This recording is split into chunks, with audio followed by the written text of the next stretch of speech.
Would it surprise you to know that I work on more than one story at a time? Would it surprise you to know that I have over 70 story ideas and counting?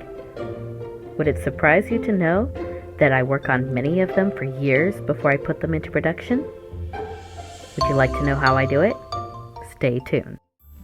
Ever wonder what it's like in the mind of an author? Though I can't speak for everyone, here's a sneak peek into mine. My author brain is always spinning. I literally find ideas everywhere I go.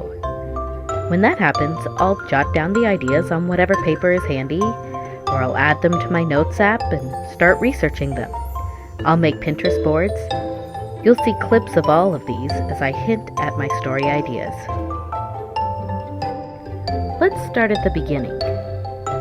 No, the very beginning. This book started out as an assignment in my writing course. The idea came from my childhood nativity set. Since my memory of it was from looking on from above, I decided to tell the nativity story from the point of view of an angel. Now we can move on to the More Than Conqueror series. This one all started with a church-themed banner. I was sitting in church, staring at the banner, and I asked myself, what if there was a kingdom that only valued being a conqueror, and another generation was coming up that wanted to be more than that?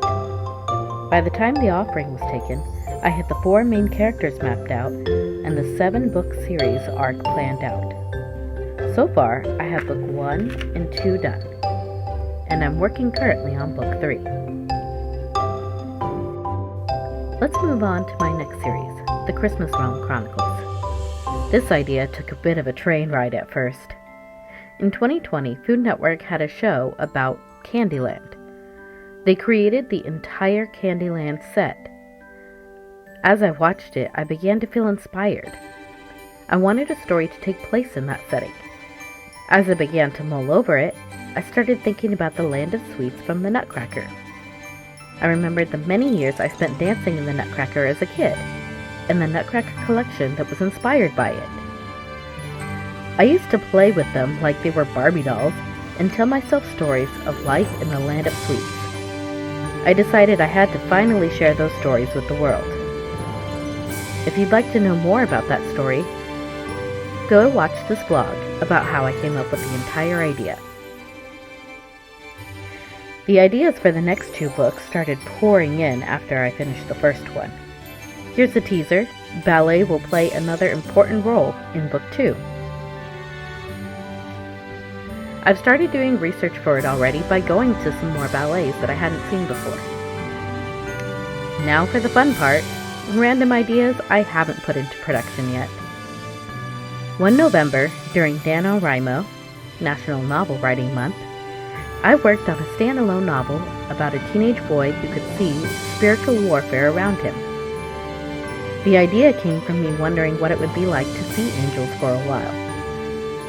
I've decided since then I need to revise it before it's ready for production.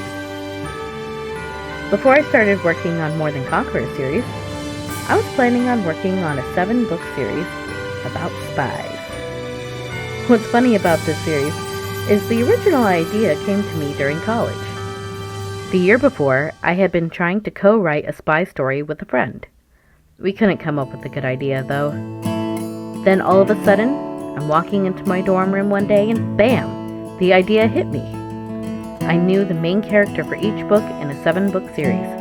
Another series I'd love to get started on is a collection of fairy tale retellings. Would you be shocked to know I plan to have 49 in total? Some of the classic fairy tales I already have ideas for. Years of seeing, hearing, and reading these stories have inspired me to tell my own. I'd also like to intersperse these well-known stories with fairy tales and myths from around the world. The next idea came from scrolling on Pinterest.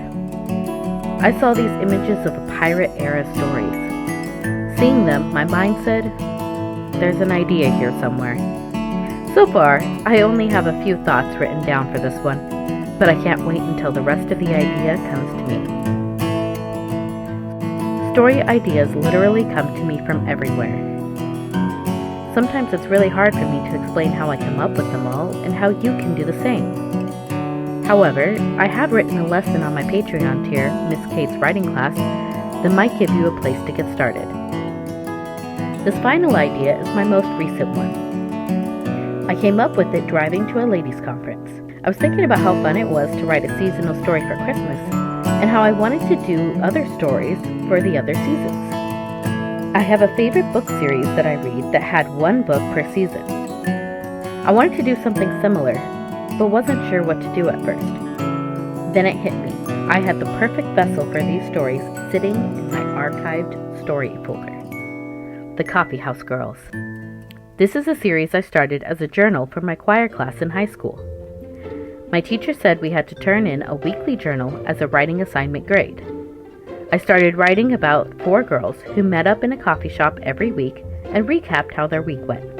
Years later, I decided to start up the series again on my blog. These characters have been with me for years, and now I have an idea of how they can officially get full-length novels. By the time you see this video, it's very possible that I may have even more ideas, but that is the life of a writer. Which one of these ideas are you most interested in seeing turned into a novel? Comment below. Thanks. Bye.